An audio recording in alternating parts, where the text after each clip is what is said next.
Hello, sir. Hello. Kumusta na po? Ayos lang. Balita ko, user kayo ng MX3. Oo, actually, matagal na kaming uminom nito kahit sa Dubai pa kami, sa Middle East. Kumusta, sir, yung pagiging engineer mo rito sa Glasgow? Minsan challenging kasi puro Scottish ang mga nandito, tapos minsan pupunta kami kung saan. So, minsan may struggle pero naman kasi Pilipino naman. So, mas magaling ang Pinoy.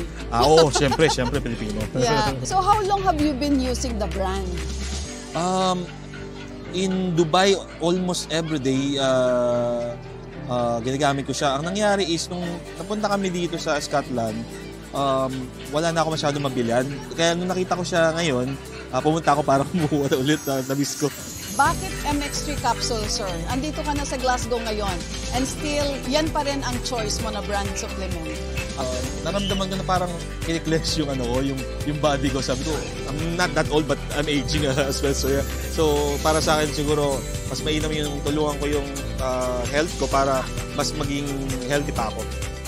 MX3, dito ako believe.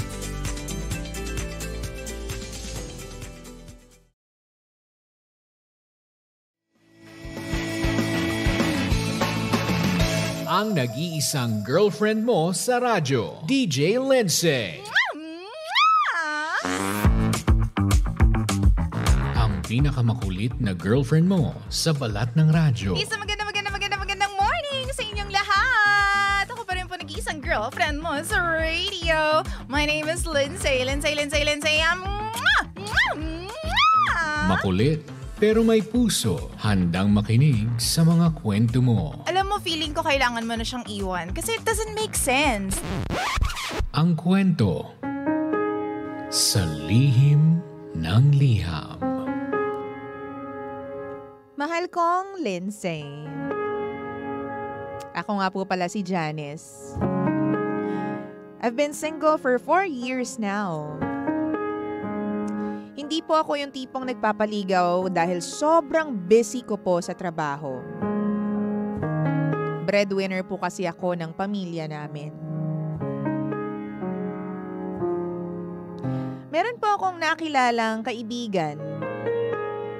Noon naman hindi kami close pero suddenly, naging friends na lang kami. Nagsimula ang lahat sa Facebook. Bigla-bigla na lang po siyang nagchat-chat ng kumain ka na ba? Nakauwi ka na ba? Chat ka sa akin kapag nasa bahay ka na ha. Tapos kung makapagpaalala sa akin ng mga bagay-bagay, akala mo, boyfriend ko siya. Ako naman kahit papano DJ Lindsay nadadala kasi nakakamiss din naman yung may nag-chat sa'yo ng mga ganun. Kaya ako, in-entertain ko lang. Sumasagot ako kapag may tinatanong siya. Tapos kapag tumatawag siya, nakikipag-usap naman ako. Naging ganun yung setup namin kasi kinikilig ako sa kanya. Tapos nag-assume na rin ako dahil baka nga meron siyang gusto sa akin. Hanggang sa isang beses, hindi ko na napigilan yung sarili ko, DJ Lindsay. Tinanong ko na siya. Tinanong ko na siya kung gusto niya na ba ako. Kasi yung pakikipag-usap niya sa akin, akala mo boyfriend ko na siya.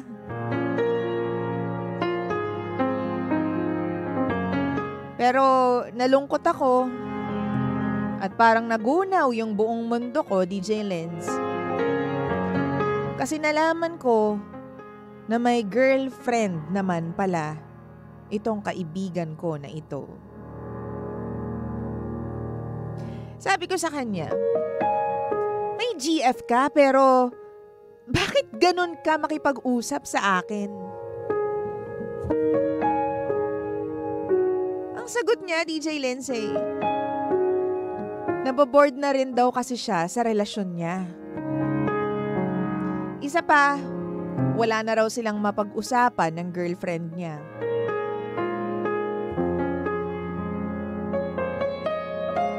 Kaya naman, naghanap siya ng taong magiging interesado sa kanya. At ako raw yun. Sabi niya sa akin, okay lang daw ba na ituloy namin yung pag-uusap pero wala namang kami?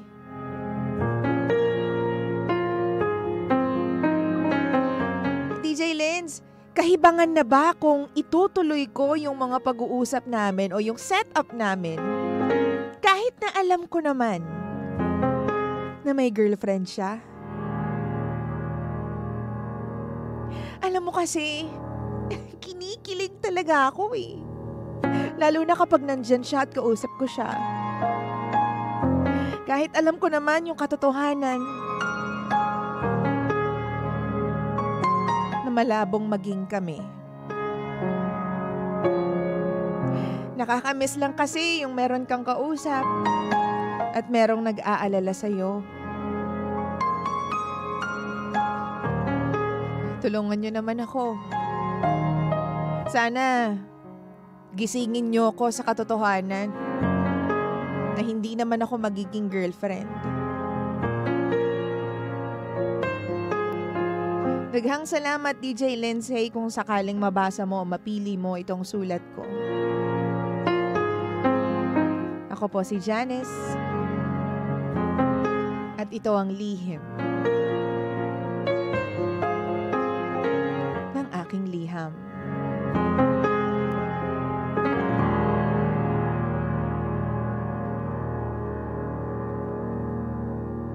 Lihim ng liham.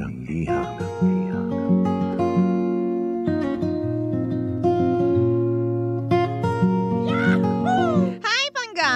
Oras natin sa buong kapulungan muna. Check your time. 18 minutes, makaraan po ang alas 9 ng umaga, 9:18 on the clock. Ikaw pa rin po nakikinig sa estasyon na same, pero iba. Pangga, we are number 106.7 Energy FM. Pangga, huwag mo sabihin radyo. Sabihin mo Energy! Janice! Ito yung parang kwento natin nung isang araw, mahal ko Pangga kabibi ko, yung magulong usapan. Diba? Yung wala namang level talaga. Pero pumapayag sila ng mga ganyang setup. Ay, Oo. Okay ah. Nasabi ko sa inyo. Halika na at pwede mo namang sabihin sa akin kung anong opinion mo about this. Anong masasabi mo tungkol kay Janice? Kung kaharap mo si Janice, mahal ko, ano bang sasabihin mo sa kanya? Dali, ako ang magiging daan para mabigay mo yung iyong mga advice para kay Janice. Energy FM 1067 Facebook page. I-send mo na yan. Hanapin mo yung live. O dali, hanapin mo muna Energy FM 1067. Tapos hanapin mo yung live doon. Click live. Wow! O, tapos doon mo na sabihin kung anong gusto mong iparating para dito kay Janice. Mahal ko Pangga ko, baby ko. Sabi ni Princess, stop it! Ate, stop it! Ikaw lang din ng matatalo, sender. Ikaw lang ang masasaktan, ikaw ang mahihirapan. Ikaw pa ang maaakusahan na third party. O, diba? Sa tingin mo, okay lang ang ganyang lalaki? Diba hindi naman talaga? Yung may GF na pala, pero nakikipag-usap sa'yo na parang boyfriend mo, tapos pinapa-fall ka pa? I'm sure alam niya, kinikilig ka, pero it's satisfying for him to know na may gustong makipag-usap sa kanya kahit wala namang pinaglalaruan. 'Di ba? Kahit alam niya namang pinaglalaruan ka lang niya. Walang kayo. He is selfish. Hindi magiging kayo. Kaya ihinto mo na yan and you have to block him na. Oh, 'di ba? Sabi naman po nitong isa, sabi ni Christina, uso naman yung ganyan, makiuso ka na rin po. Oo, para walang problema. Kapag nalaman ng girlfriend, ikaw magiging dahilan ng away at paghihiwalay nila. Ano ba yan? Nagtanong ka pa. Baliktarin mo nga po yung sitwasyon. Ikaw may boyfriend, tapos yung boyfriend mo may kachat na ganyan. Ano mararamdaman mo, ate? Sabi naman ni Edna, alam mo dapat sagot. Girl, as respect sa girlfriend, you should know what to do. Hindi seryosong problema ito. Kung matino kang babae, hindi mo need magtanong or ask for an advice. Thank you, DJ Lindsay. Sabi naman ni AJ, okay lang yun kung gusto mo talaga siya. Kaya lang ikaw din naman talaga ang kawawa kasi wala naman kayong label. At syempre naman, unfair sa girlfriend niya yun. Ayusin mo muna yung sa girlfriend bago nyo ituloy kung ano man ang meron kayong dalawa. Sabi naman ni Cor, gawin mo libangan si kuya. Kasi ganun din naman ang sabi niya sa'yo, libangan ka lang. Total sa text lang naman o sa chat lang naman din kayo nagkikita or nagde-date. Usapan lang sa chat. Pero ilagay mo sa isip mo at sa kokote mo na libangan lang yan at hindi kayo seryoso sa isa't isa. Diba? Para lang may magpapakilig ganyan. Pwede naman yan eh. Diba? Tapos, huwag ka na lang mag-assume at mag-demand na aabot pa kayo sa relasyong seryoso kasi may girlfriend naman talaga siya. Kung kaya mong ganyang setup, go. Pero pag hindi, ihinto mo na yan. Mas masakit yung realidad na mapaparealize sa'yo. Lalo na at pag nagkita mo, magkasama silang masaya. It's your choice kung gusto mo. At panandalian ng kilig na yan. Pero baka mamaya maging pang matagalang sakit na.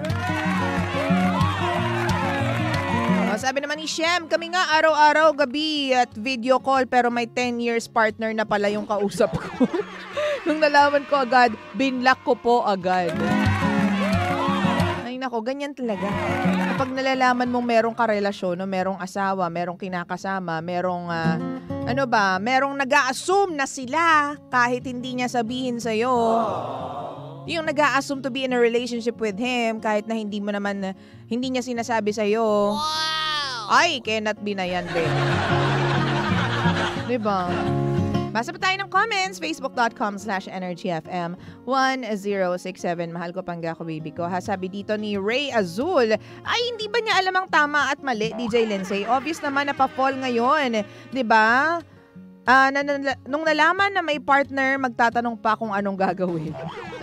Sabi ni Arlene, nako sis, pagpatuloy mo lang yung kilig mo para sa huli, iyak tawa ka.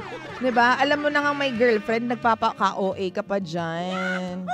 Sabi naman dito ni Abet, ate gumising ka, wag ka na sanang sumali sa eksena. Alam mo naman na may girlfriend na diba? Makakasira ka lang ng relationship nila, ate. Good luck sa'yo. Tilensay, isa munang watching from Los Angeles, California. Hello po sa inyo dyan. Mabuhay kayo. Sabi ni Debbie, red flag ate, mixed signal. Atras ka na dyan dapat.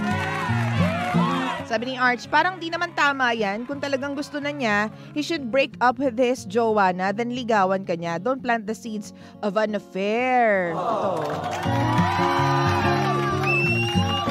Hello kay Elizabeth Davis, kay Margie. Nako, good morning DJ Lindsay. Gisingin mo na yan. Red flag yarn. Ugain mo na ng matauhan yan.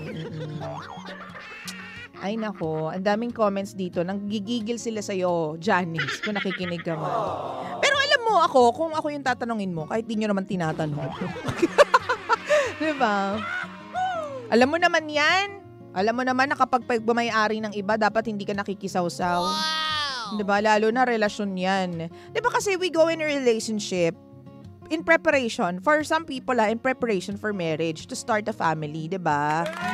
Yung iba naman nakikipagrelasyon because they are on a hunt of a partner in the future. And then, pagdating ng panahon, to get married din naman. So, kung ganyan pa lang sa umpisa yung jowa mo, diba? Kung halimbawa, nandun ka sa shoes ng girlfriend, kung ganyan pa lang sa relasyon yung jowa mo, anong i-expect mo kapag magkasama na kayo, kapag kasal na kayo? Wow! Diba? Kahit ikaw, paano kung halimbawa nga, 'di ba? Maging kayo nung lalaki. Iwan niya yung babae para sa iyo. Anong assurance na maibibigay? Anong assurance na magiging matino din siya habang karelasyon kanya? May ganyang history si Kuya. Oo. Siyempre sabihin ng iba, pwede naman magbago, DJ Lindsay, grabe ka naman. Pero hindi nandun pa rin yung probability na makipag chat din siya sa iba, and worse, baka makipagkita pa, and who knows pag nagkita kung ano ang pwedeng gawin. Tsaka hindi mo alam kung ikaw lang yung ginaganyan niya. Diba maaaring pang may iba pang kachat yung lalaki na yan, hindi lang ikaw. Sobrang special naman ang tingin natin sa sarili natin kung isipin natin na hindi ako lang yung kachat niyan, may girlfriend siya pero kachat niya ako lang. Paano ko nakakasiguro, bakla? Diba? May mga hustler naman talaga. Wow! Diba? So nakikita nga natin, minsan nagtatrend pa, baby 1, baby 2, baby 3, baby baby lahat ng tawag para hindi nahuhuli. Diba? So kapag may ganyan na history ang lalaki, anything and everything is possible. Wow! Kaya kung ako sa'yo, alis ka na dyan, diba? And for once, maganda nga yung tinanong mo, ano ba talaga tayo? Diba? Kasi biglang magigising yung diwa ng lalaki, ay teka, nagtatanong siya kung ano nga ba talaga kami. Pero alam mo, dun sa mga sagot na yon, dapat na-draw mo na yung line Okay, hanggang dito lang ako, hanggang dito lang siya, dapat hindi na boyfriend treatment ang meron ako for him. Kasi unang-una, may girlfriend yung tao, bakla. Diba? Sabi ni Choyams, ate, wag nang patanga-tanga, ate, may girlfriend na yan, sausaw ka. Simple lang, magkita kayo tapos may nangyari sa inyo, cheater yang si kuya. Kung talagang gusto ka niya, he should break up with his jowa, then ligawan ka niya. Yun nga, diba? Wow! Yun talaga dapat. Oo. Yung ilagay natin sa proper places ang mga bagay-bagay. Hindi yung, diba, tumatawid siya sa patoto ng kabila. Sabi niya na, Shreen, hayaan mo silang girlfriend niya, makipaghiwalay ka na, dapat. Tsaka respeto dun sa babae. Respeto mo na lang yung place ng babae. Oo. Pag nalaman, ang sakit nun malaman mo yung girlfriend, yung boyfriend mo, merong ibang ka-chat. Tapos ang rason is, bored na kasi ako sa girlfriend ko. Wow!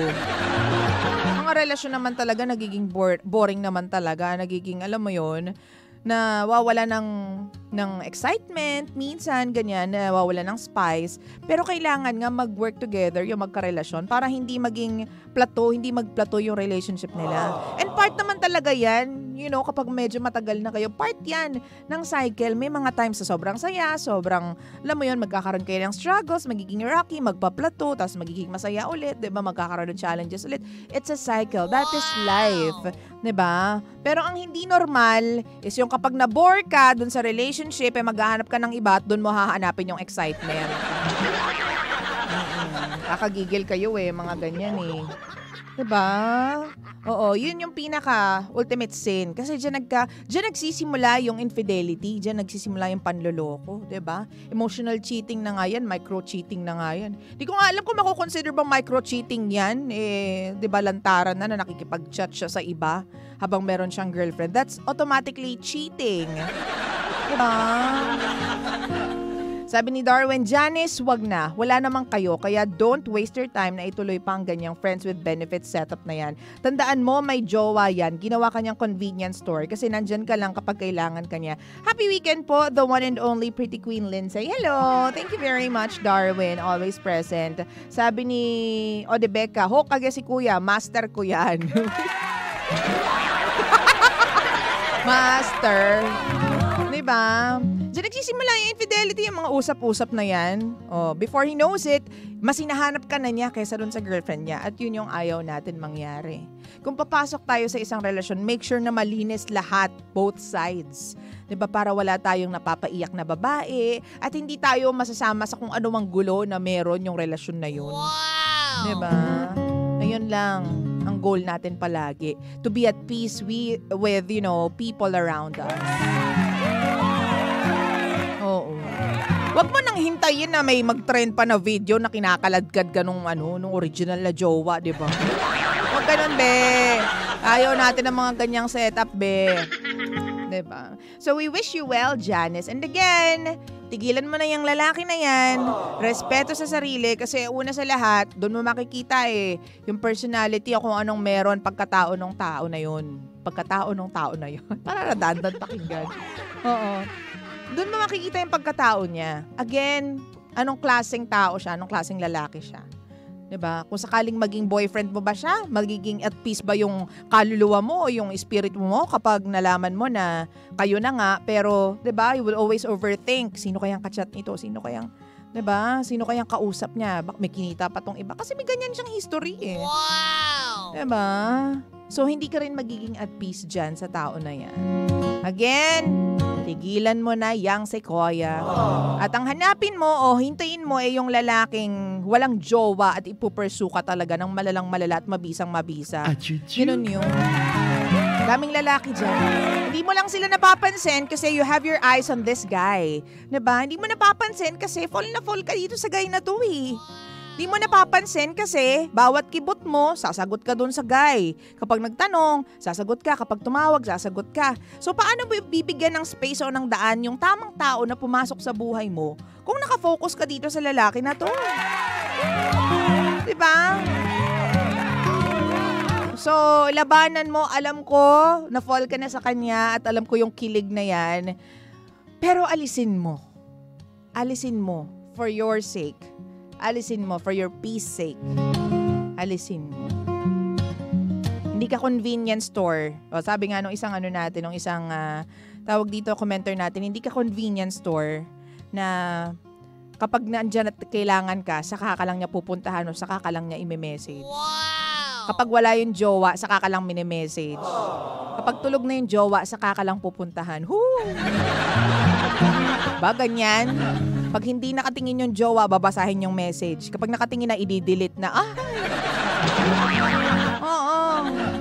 Wag ganon, ha? Hindi deserve ng mga jowa natin yung ganyan. At lalong ikaw, Janice, you don't deserve that. You deserve better. You deserve the best. Okay. 9:32 na po nang nagmamagandang umaga, mahal ko pangga baby ko. I wanna give you this song from Angeline Quinto. This one is called Why Can't It Be? Panggay ko pa rin po yung nakikinig sa Lihim ng Liham. Kasama po nag-iisang girlfriend mo sa radio. My name is Lindsay. Lindsay. Wow! Sa Energy FM.